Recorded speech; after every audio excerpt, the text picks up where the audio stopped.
नमस्कार दोस्तों।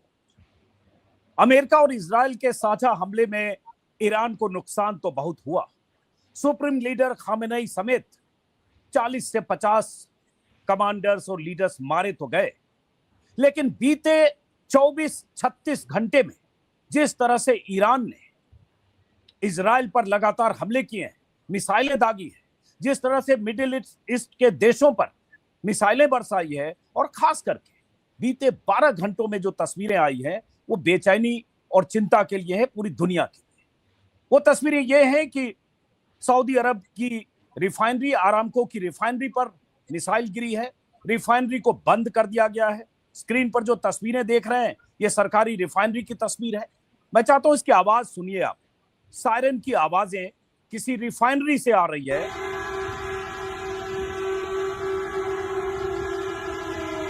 और इसी तरह की तस्वीरें अलग अलग जगहों से, इजराइल के अलग अलग शहरों से आ रही है। खबरें ये आ रही है कि ईरान ने अब हाइपरसोनिक मिसाइलें भी लॉन्च कर दी हैं, जिसकी रफ्तार आवाज से 7-8 गुना ज्यादा होती है और जिसे इंटरसेप्ट करना, रोकना मुश्किल होता है। और ईरान का आयरन डोम, डेविड स्लिंग और तमाम एयर डिफेंस सिस्टम फेल हो रहे हैं ईरानी मिसाइलों के सामने।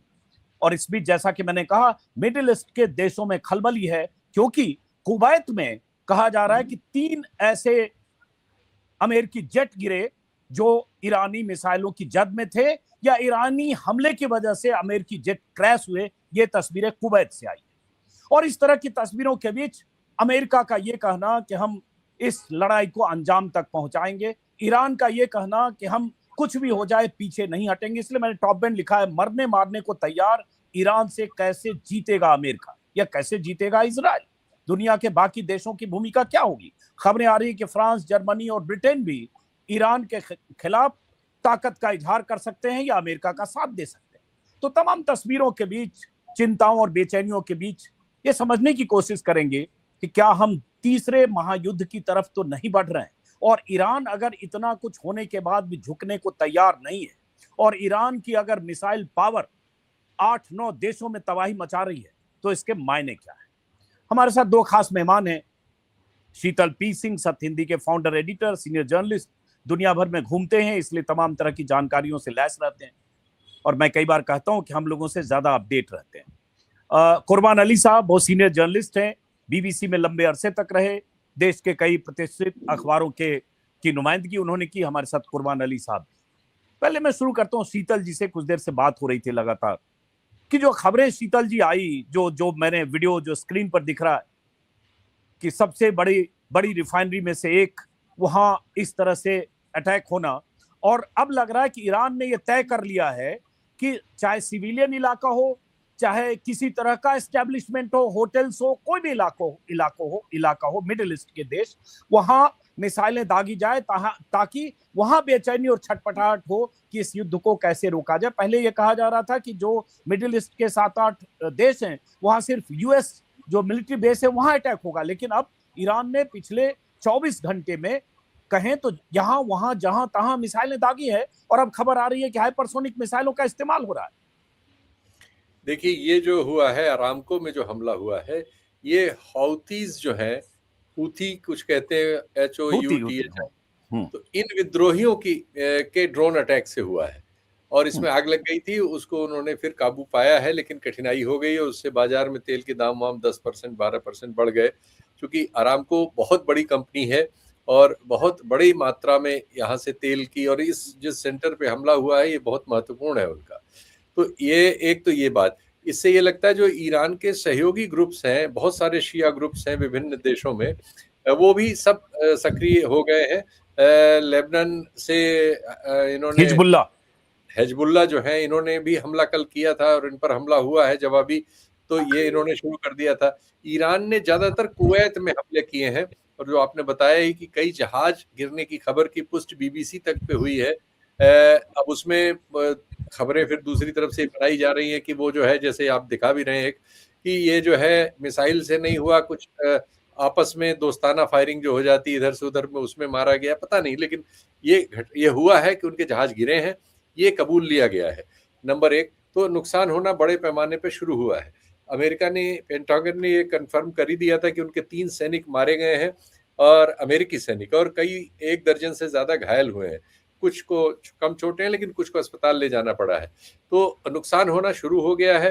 दूसरी ओर इज़राइल में जो हमला हुआ था, उसमें करीब 12 नागरिकों के मारे जाने और 100 के आसपास के घायल होने की खबर थी, जो बंकर में थे, और यानी मिसाइल इतनी ताकतवर थी कि उसने बंकर को भी तोड़ दिया था और उसमें लोग मारे गए थे। तो ये सही है कि इन लोगों के पास तकनीकी सुपीरियरिटी है इज़राइल और अमेरिका के पास, लेकिन ये भी सही है कि उनमें से कई बार ईरान की जो क्षमता है वो उनको भेद पाने की भी है।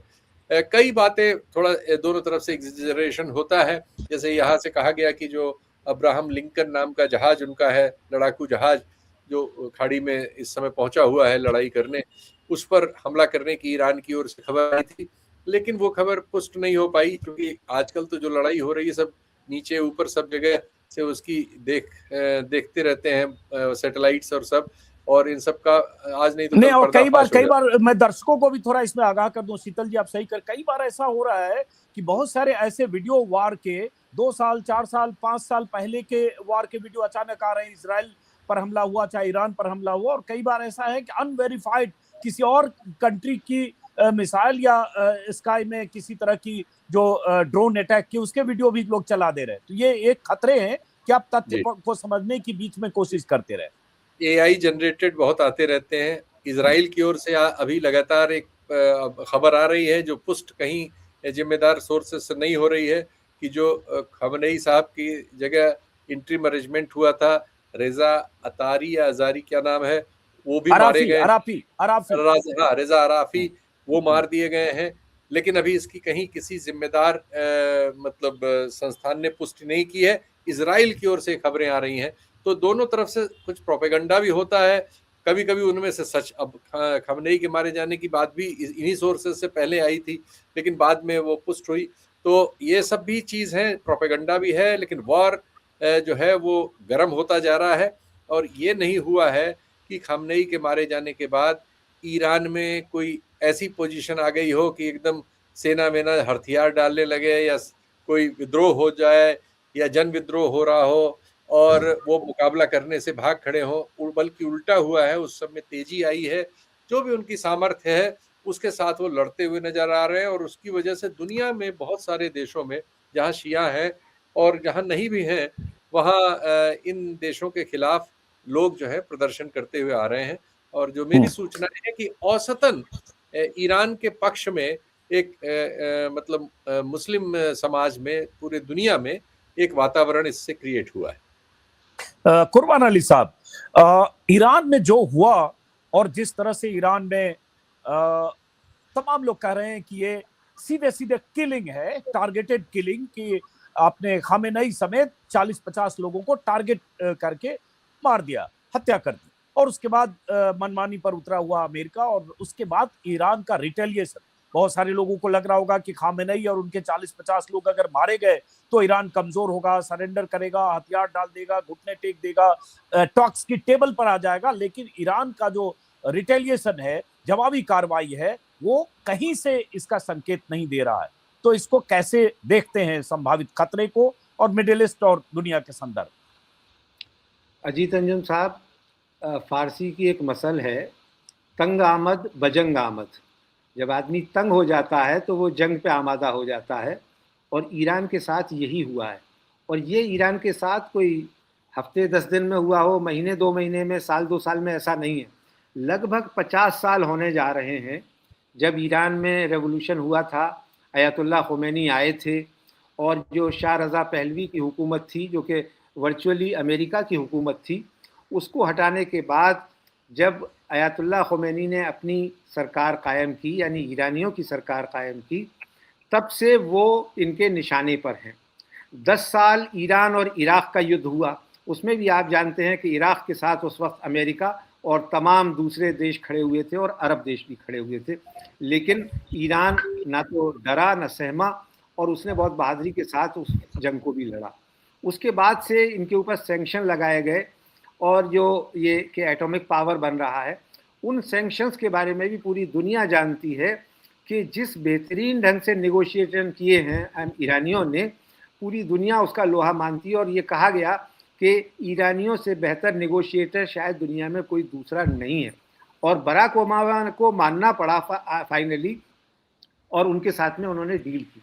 लेकिन फिर उसके बाद अमेरिका की राजनीति में परिवर्तन हुआ, और अमेरिका की राजनीति एक नहीं, आप अगर देखें तो जब सद्दाम हुसैन को हटाया गया था उस वक्त एक केस बनाया गया WMD, weapons of mass destruction, और इन्हीं के साइंटिस्ट ने ये जब कह दिया कि इराक के पास ऐसे कोई WMD नहीं है, तो बुश जूनियर जो उस वक्त राष्ट्रपति थे उन्होंने कहा कि हमें सद्दाम का चेहरा पसंद नहीं है, दुनिया सद्दाम के बिना ज़्यादा बेहतर और सुरक्षित होगी।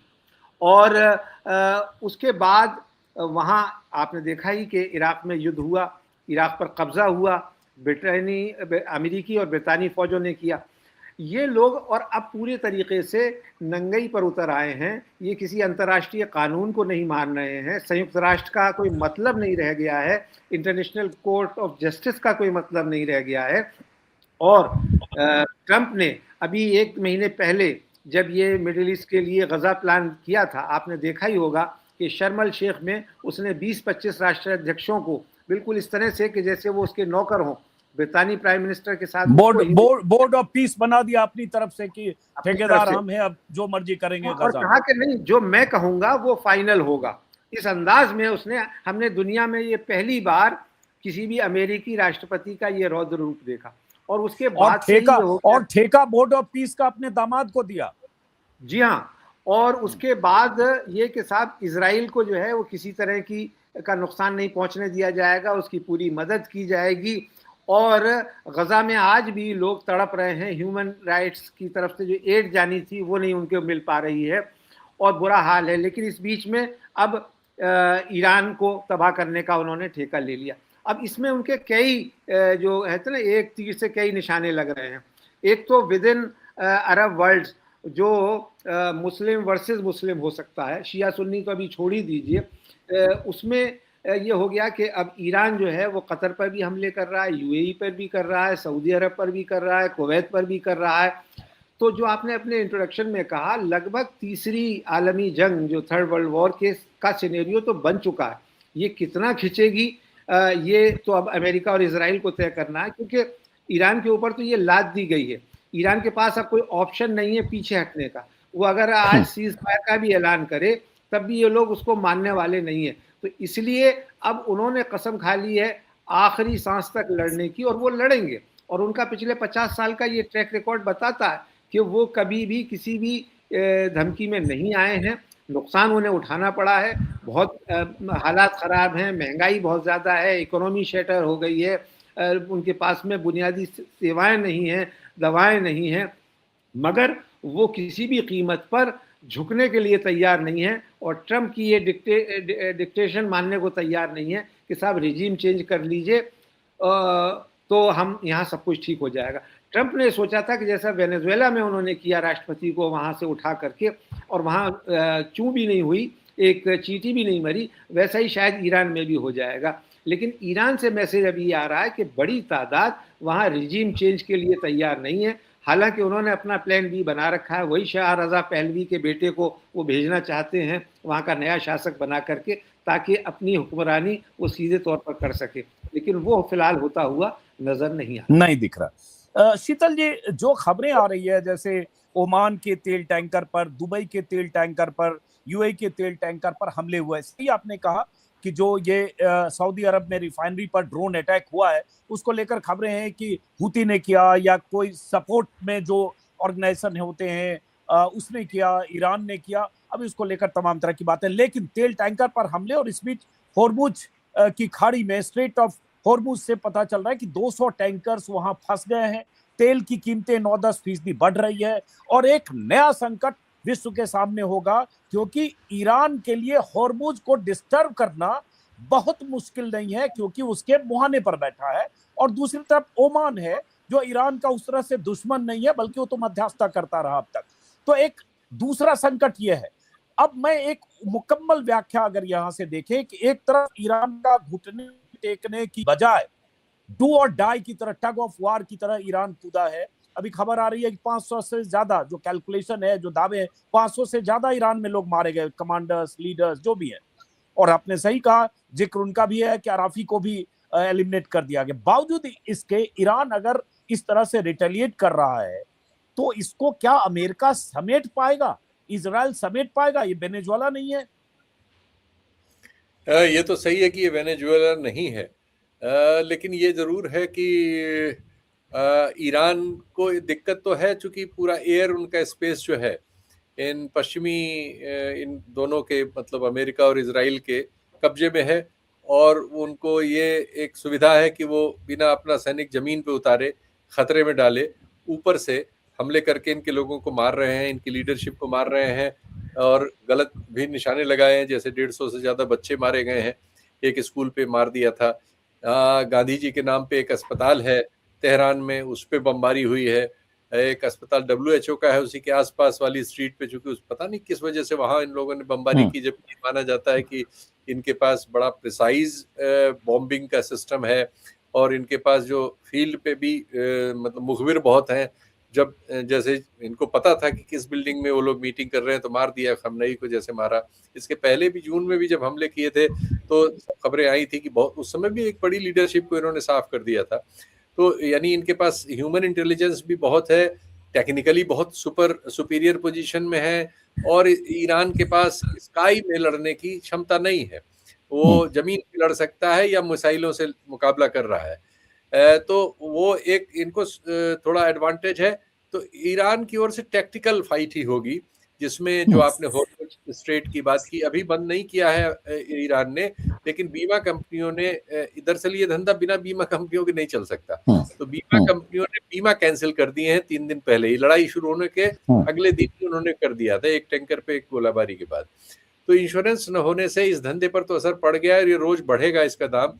युद्ध जितने दिन चलेगा ये 20-25% बढ़ सकता है, बढ़ता हुआ मिल भी रहा है, और जो शेयर मार्केट है उसमें टूट फाट होगी। और दूसरे, इन देशों में जो फ्लाइट्स आना बंद हो गई हैं, सारे गल्फ में करीब 9-10 देशों में अब किसी किस्म की फ्लाइट ना आ रही, ना उधर से कोई फ्लाइट जा रही है। 400 के आसपास इंटरनेशनल फ्लाइट्स कैंसिल हुई है। जी। तो उससे क्या होता है कि रूट बदलने से भी फ्लाइट्स जो चल रही होती है अंतर्राष्ट्रीय, उनकी कॉस्ट बहुत ज्यादा बढ़ जाती है। ये चीजें ऐसी हैं जिस पे दुनिया भर को बोझ होता है, और तेल की कीमतें अगर बढ़ेंगी, और हमारे साथ ये है कि हमारे 90 लाख लोग जो हैं इन देशों में रहते हैं, खाड़ी के देशों में, जो अपने मनी ऑर्डर भेज के घर की इकोनॉमी चलाते हैं, और हमारी जो रेमिटेंस 140 बिलियन का है जो प्रतिवर्ष बढ़ता है, उसमें हमारी अर्थव्यवस्था में इसका बड़ा रोल है। और इस रोल में जाहिर है कि इस तरह की हालत आने में चीज़ों में फ़र्क पड़ता है। बहुत से यात्री फंसे हुए हैं दुबई वगैरह में। हमारे प्रधानमंत्री जी ने जो दुबई को फ़ोन किया, उसमें भी यही कहा कि हमारे लोगों को देखभाल करिएगा, और वहाँ वैसे वो लोग बड़े ढंग से उसको सबको देख रहे हैं। हमारे हवाई अड्डों पर तो शिकायतें आ रही हैं, लेकिन वहाँ वो स्थिति नहीं है। तो कुल मिला जुला के इससे अर्थव्यवस्था पर दुनिया भर की भारी असर पड़ेगा। ईरान की टैक्टिक्स यही है कि इसके दबाव में दुनिया कहने लगे कि ये लड़ाई वड़ाई बंद करिए, बात करिए, जो सब कहना, ज्यादातर देश यही कह रहे हैं, यूरोप के देश भी कह रहे हैं, भारत भी जो साफ साफ नहीं है, बल्कि उसने नेतन्याहू से बात की है और दुबई के शेख से बात की है, प्रधानमंत्री ने हमारे, वो भी जनरल बयान में यही बात कह रहा है। तो ये एक प्रेशर बनने की बात है। उधर अमेरिका में जो उनके जनरल्स हैं, पेंटागन जो है वो ट्रंप से असहमत है, ये वॉशिंगटन पोस्ट ने रिपोर्ट किया है। मतलब कई जनरल्स ने ट्रंप के इस अभियान से असहमति जताई है। तो ये हो सकता है कि ये चीज भी उसके भी कारण हो, और ये सब चीजें 2-4 दिन अगर और चला युद्ध, तो इस युद्ध में कोई दूसरी दिशा को ले सकें। अब देखते हैं कि ईरान की टैक्टिक्स यही होगी कि ये लंबा चले, और इसमें जो है जो आर्थिक आधार है उस पर चोट हो। जैसे अमेजन पर हमला हुआ है, अमेजन के सेक्टर पर दुबई में, तो उससे हालांकि बहुत बड़ा नहीं था, छोटा ही था, लेकिन ये हुआ कि उससे अब ये लोग दूसरा विचार करने लगेंगे कि इन क्षेत्रों से अपने धंधे पानी को समेटा जाए, यहाँ असुरक्षा है। तो ये जाना यहाँ की सबकी इकोनॉमी के लिए बवाल होगा। और ये लोग चूंकि इनके जो शासक हैं, जितने यूएई के हैं और सऊदी अरब वगैरह के हैं, ये सब लोग अमेरिका की ही गोद में है एक्चुअली, बहुत लंबे समय। इन सब के यहाँ अमेरिका के सैनिक अड्डे भी हैं। ईरान के चारों तरफ नक्शा देखिए तो बिल्कुल सैनिक अड्डों से भरा हुआ है, जो सब खाड़ी के देशों में है और सब अमेरिका के साथ है। तो यही सुविधा है एक्चुअली यहाँ इजराइल को मनमानी करने में जो सुविधा होती है, इसीलिए वो हर युद्ध में अमेरिका को घसीटता है कि अमेरिका की सैनिक प्रेजेंस इस इलाके में भयानक है और ईरान जो है चारों तरफ से घिरा हुआ है। एक सवाल बीच में पूछ रहा हूँ शीतल जी, जैसे अभी खबर आ रही है कुछ देर पहले की होगी, मैं किसी चैनल पर ब्रेकिंग देख रहा हूँ कि पुतिन ने यूएई के राष्ट्रपति से बात की। चाइना और रसिया पहले भी इस अमेरिकी हमले की एक तरह से का विरोध या मुखालफत कर चुका है।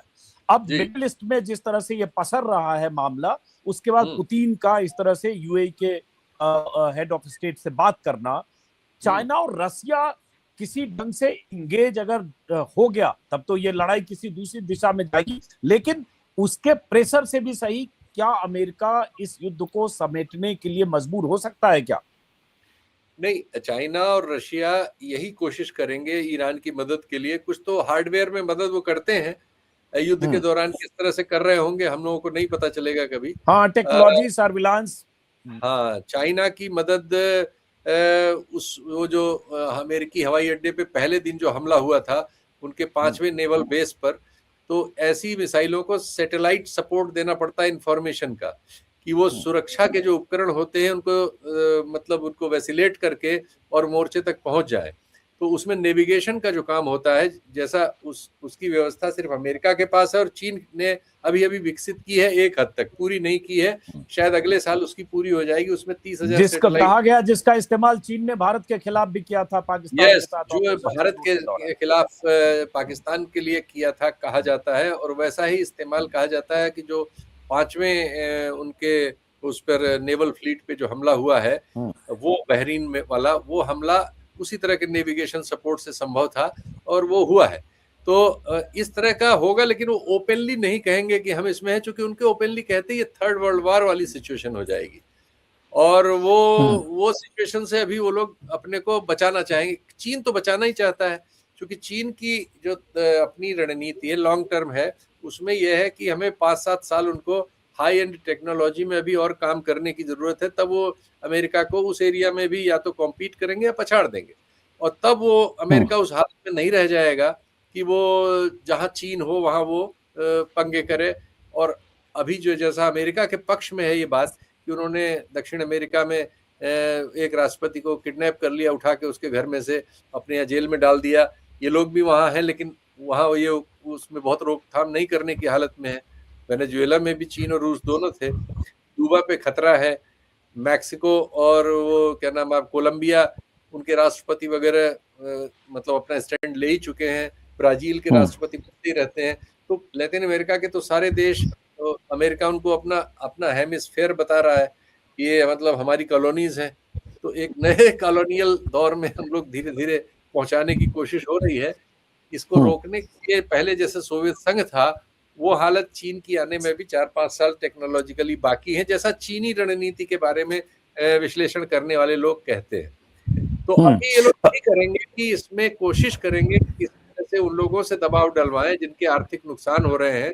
तो दुबई से रूस की बात यही हुई होगी, क्योंकि रूस के लोगों का बहुत सारा पैसा आजकल दुबई में है। जब से बैंकिंग ये झगड़ा हुआ है यूक्रेन और उसका, तो रूसी जो है क्योंकि डॉलर में व्यापार नहीं कर पाते, तो वो सारा व्यापार ज्यादातर अरब मुद्रा में हो रहा है या चीनी मुद्रा में हो रहा है। तो इसकी वजह से अच्छा खासा पैसा दुबई के बैंकों में रूस से आया है। एक वो लीवरेज है, और दूसरे एक जनरल आस पड़ोसी होने के नाते, और वो सब हो रहा होगा कि भाई आप लोग बोलिए नहीं तो आपका नुकसान हो जाएगा, ये सब कुछ हो रहा होगा। जाहिर है ये सब इंटरनेशनल चीजें होंगी, और जितना संभव होगा हार्डवेयर वगैरह की मदद होगी। ये मिसाइलों का जो प्रोग्राम दुनिया में अमेरिका के जवाब में, चाहे भारत में हुआ हो, चाहे ईरान में हुआ हो या कहीं पे, तो रूस ने ही मदद सबको की है। सबसे पहले तो रूस के ही पास ये सब था, और अब बहुत सारे देशों के पास है। चीन के पास भी रूस से ही आया है। तो रूस इन मामलों में, मतलब रूस जो सोवियत संघ था, उसने तो बहुत चीजों में रिसर्च करके अपने को बराबर कर ही लिया था, और एटॉमिक फोर्स के तौर पर तो वो बराबर है ही है। इसी वजह से उसका अस्तित्व बचा है, तो निपट ही जाता। एक सवाल और शीतल जी आपके पास आऊंगा, लेकिन उससे पहले कुर्बान अली, जो देखिए अभी 2-3 घंटे से जो मैं खबरें देख रहा हूं जिसमें इसका जिक्र हो रहा है, क्योंकि ईरान के पास 2000 किलोमीटर 2500 किलोमीटर तक मार करने वाली मिसाइलें हैं, उसमें हाइपरसोनिक सुपरसोनिक मिसाइलें हैं। अब तक इस तरह की मिसाइलों का इस्तेमाल नहीं हो रहा था, कहा जा रहा है अब वो सुपरसोनिक मिसाइलें भी इस्तेमाल ईरान कर रहा है या करने के लिए सोच रहा है, या इजराइल की शहरों की तरफ दागे गए। वार के समय में बहुत सारी ऐसी जानकारियां होती है जिसको कई बार पुख्ता तौर पर कह पाना मुश्किल होता है। सही कहा शीतल जी ने। एक बार दर्शकों को बता दूं कि ऑयल रिफाइनरी पर जो हमला हुआ है उसको लेकर कहा जा रहा है कि हुती का अटैक है या ड्रोन अटैक है। उसी तरह से कुवैत में जो 3 फाइटर जेट गिरे हैं, अमेरिका का कहना है कि कुवैत ने फ्रेंडली फायर में वो 3 फाइटर जेट मार गिराए हैं या गिर गया है, हमारे पायलट सुरक्षित है। दूसरी तरफ कुछ पहलू ये है, कहा जा रहा है कि ईरानी हमले की वजह से क्रैश हुआ, जो भी हुआ। लेकिन ईरानी अटैक की जब बात कर रहे हैं, मिसाइल और ये, तो एक पहलू तो ये भी हो सकता है कुर्बान जी कि जब तक इसमें देश या अमेरिका पर दबाव ऐसा न बने कि युद्ध को समेटो, तब तक आप मिसाइल दागे, कुछ नुकसान होगा यहाँ वहां। लेकिन जैसा शीतल जी कह रहे हैं और हम सब लोग मान रहे हैं कि एयर स्पेस पर कब्जा है इजराइल और अमेरिका का, एयर डिफेंस सिस्टम है नहीं, तो 2 दिन 4 दिन 6 दिन 8 दिन 10 दिन, लेकिन आखिरकार अमेरिका और इजराइल में काम हो सकता है। देखिए अजीत जी, ईरान को अपने बारे में कोई मुगालता नहीं है। उसे मालूम है कि वो किस हद तक लड़ सकता है, कितने दिन लड़ सकता है। लेकिन जो कोलेटरल डैमेज हो रहा है अमेरिका, इजराइल और उनके मित्र देशों का, वो कहीं कई गुना ज़्यादा होगा और उसके बारे में सोचने का काम इन लोगों को करना पड़ेगा, ना कि ईरान को।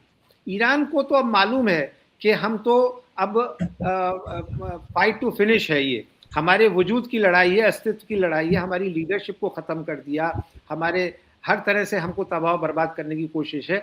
तो अब वो कोई मुरव्वत दिखाने वाला नहीं है। वो अरब देशों के साथ भी कोई मुरव्वत नहीं दिखा रहा है और जहाँ जहाँ जितना नुकसान कर सकता है वो करेगा।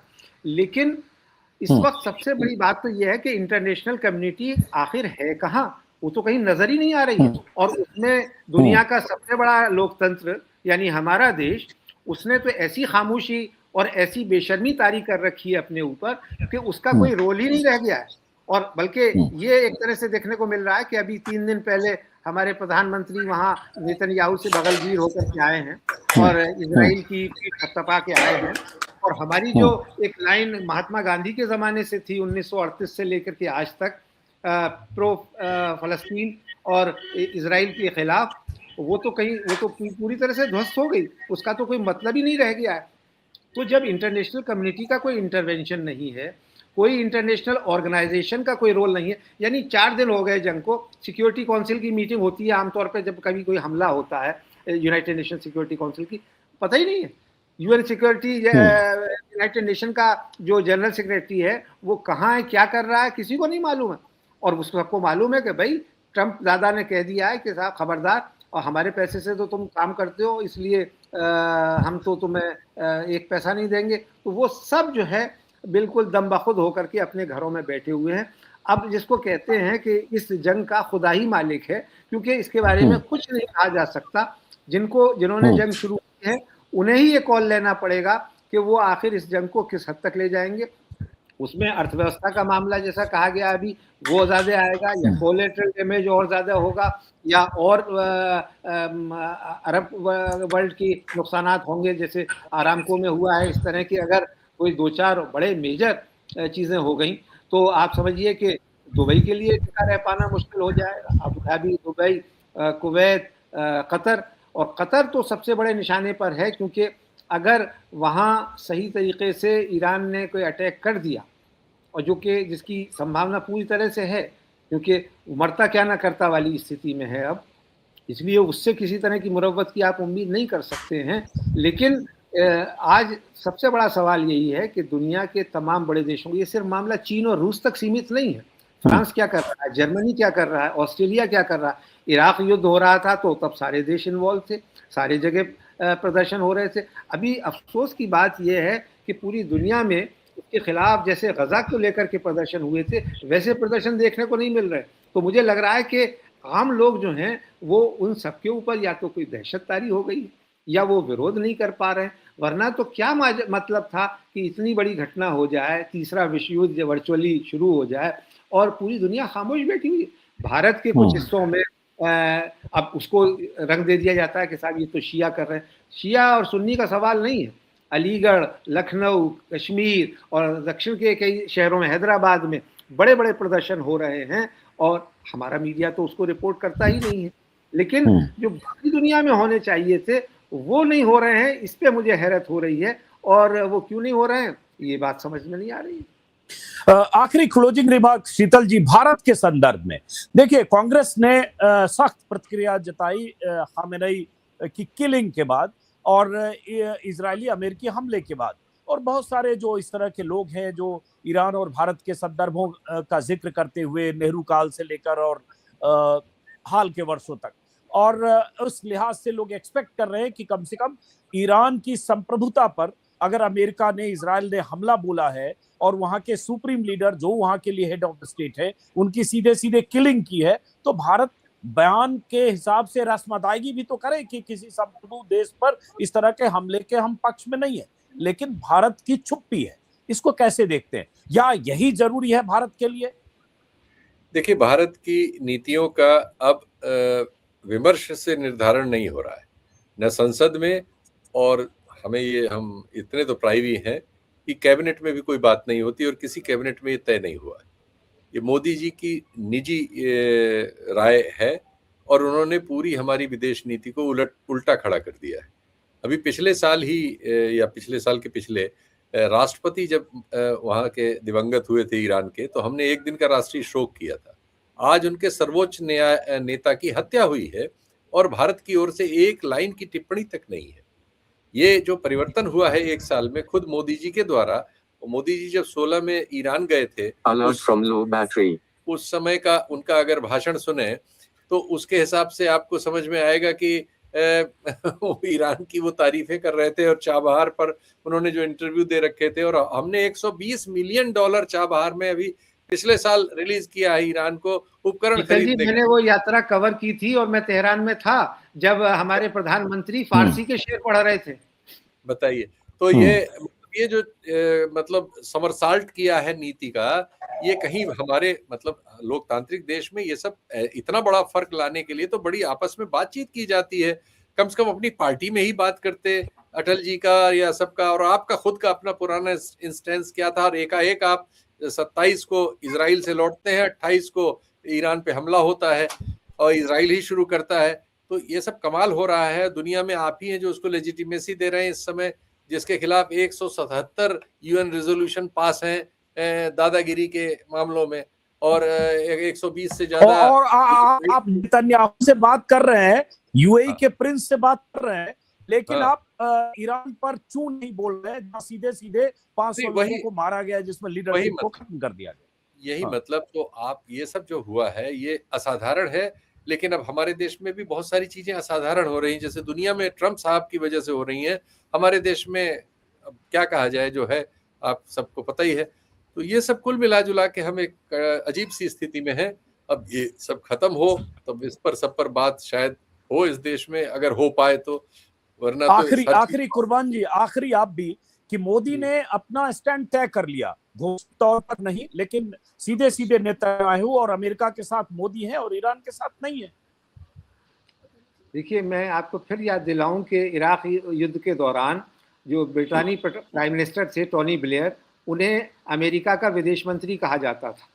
और इसी तरह के रोल में अब हमारा भारत देश महान आ गया है हमारे प्रधानमंत्री और उनकी विदेश नीति के कारण। सिर्फ इतनी बात नहीं है, आपको याद होगा जब हिलरी क्लिंटन थी विदेश मंत्री, और उस समय वो जब भारत आई थी तो उन्होंने इस बात के लिए दबाव डाला था कि ईरान से हम तेल लेना बंद कर दें, और काफ़ी हद तक बंद भी कर दिया गया, जबकि सबसे सस्ता तेल हमें ईरान से मिलता है और उसका हमको डॉलर में भी नहीं करना पड़ता। वो उसके लिए हम दूसरा जो एक सिस्टम होता है कि हम उसको अनाज दे दें, हम दूसरी खाने पीने की चीज़ें दे दें, दवाएं दे दें, उसके ज़रिए से हम अपना पेमेंट कर सकते थे। लेकिन हमने अमेरिका की उन शर्तों को मान लिया क्योंकि शायद ये हमारा नेशनल इंटरेस्ट हो गया, और हमने अपने नेशनल इंटरेस्ट के बारे में सोचना समझना बंद कर दिया है। और सिर्फ ये कि हमारी भलाई भी ट्रंप के पीछे और उनकी चरण वंदना करने में ही है, इसलिए वो सारे काम किए जाएं जो पिछले लगभग 70-80 वर्षों में इस देश ने किए थे, और उसके खिलाफ हम जाकर के अपना एक नया कीर्तिमान खड़ा कर रहे हैं। हालांकि मैं यहाँ ये बताऊं कि 2014 में जब नरेंद्र मोदी आए थे तो पहली बार भारत सरकार, सुषमा स्वराज विदेश मंत्री थी, भारत ने इजराइल के खिलाफ वोट किया था इसी सरकार के रहते हुए, क्योंकि वो हमारी एक लाइन थी। और आमतौर पे विदेश नीतियां सरकार बदलने से नहीं बदली जाती हैं, वो एक कॉन्स्टेंटली रहती है और उसमें ये देखा जाता है कि ये हमारा नेशनल इंटरेस्ट क्या है। ये नेहरू के ज़माने की जो विदेश नीति थी वो सिर्फ इसलिए नहीं थी कि जनता पार्टी आ जाए और बीजेपी आ जाए या देवेगौड़ा की सरकार बन जाए, गुजराल की सरकार बन जाए, वो अपनी विदेश नीति अलग करेंगे, बल्कि हमारा नेशनल इंटरेस्ट क्या करता। अमेरिका अपना कोई भी काम अपने नेशनल इंटरेस्ट के खिलाफ नहीं करता, चीन और रूस भी नहीं करते, फिर हमारे ऊपर ऐसा क्या दबाव है कि हम उसको बोलने के लिए तैयार नहीं है और घाटे का सौदा कर रहे हैं। अमेरिका ने कहा रूस से तेल लेना बंद कर दो, हमने आधा कर दिया, तकरीबन बंद कर दिया। अब उसका संकट हमें झेलना पड़ेगा। हमारे पास में दूसरा प्लान बी क्या होगा ऐसी सूरत में जब तेल की कीमतें बढ़ेंगी और क्राइसिस होगा, तो हम कहाँ से तेल लेकर के आएंगे, किन देशों को अप्रोच करेंगे? क्या सऊदी अरब उस वक्त हमारी मदद के लिए आएगा? क्या कुवैत और इराक और ओमान और कतर हमारी मदद करेंगे? इन हालात में तो नहीं हो पाएगी।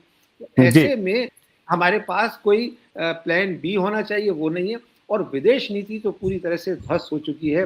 संसद का सत्र चल रहा है, उसके बावजूद एक बयान ना तो प्रधानमंत्री की तरफ से आ रहा है, ना विदेश मंत्री की तरफ से आ रहा है। हमारे विदेश मंत्री आजकल क्या कर रहे हैं और कहाँ नजर आ रहे हैं, यही समझ पाना मुश्किल हो रहा है। इतना बड़ा देश, उसने अपने आप को बिल्कुल ऐसा जैसे बनाना रिपब्लिक के देश होते हैं, अपने आप को उस स्थिति में ला करके खड़ा कर लिया है। नतीजा ये है कि ना हमारी कोई हैसियत है और ना कोई वजूद रहती। चलिए, बहुत बहुत शुक्रिया शीतल जी, बहुत बहुत शुक्रिया कुर्बान अली साहब। देखते हैं, हम लोग तो दुआ करेंगे कि ये युद्ध लंबा न चले, क्योंकि ऐसी जंग, ऐसी लड़ाई और उसके खामियाजा आम लोग भी भुगतते हैं, जैसे ईरान में बच्चों ने भुगता। बहुत बहुत शुक्रिया, धन्यवाद।